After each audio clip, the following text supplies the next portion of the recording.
গেছিলাম। এটা based on আমাদের শরিয়ার ভিত্তিতে।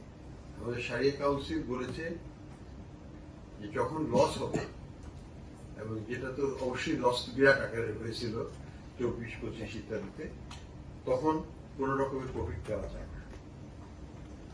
তো সেই কারণে আমাদেরকে এই প্রফিটটা 24-25-এ আমরা দিতে পারি। এটা হচ্ছে মূল চেঞ্জের কারণটা এটা। কিন্তু আমরা যেটা করেছি সেটাকে একটু হাইলাইট করা দরকার ছিল।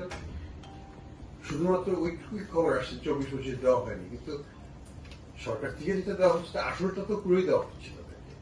প্লাস 24-এর আগ পর্যন্ত যত ইন্টারেস্ট অ্যাক্রু করেছে সেটাও পুরো দেওয়া হচ্ছে। অর্থাৎ আমি যদি 10 বছর আগে রেখে থাকি, আমি কিন্তু 10 বছর 23 সাল পর্যন্ত আমি পুরোটাই ইন্টারেস্ট সহকারে, রিটার্ন সহকারে, ইনভেস্টমেন্টের রিটার্ন সহকারে পাচ্ছি। যদিও রিটার্ন কি হয়েছিল আমরা জানি না, এসালের সময় রিটার্ন কি হয়েছিল জানি অবস্থা, সেটাও দেওয়া হচ্ছে। কাজেই এখানে একটু আমি মনে করি যে সাধারণ যারা আমানতকারী তাদের উদ্দেশ্যে আমি বলতে চাচ্ছি যে আমরা সর্বোত্তম চেষ্টা করেছি জনগণের স্বার্থ রক্ষার জন্য, ডিপোজিটদের স্বার্থ রক্ষার জন্য তাদের পুরো আসল আমানত পুরোপুরি ফেরত দিতে। এবং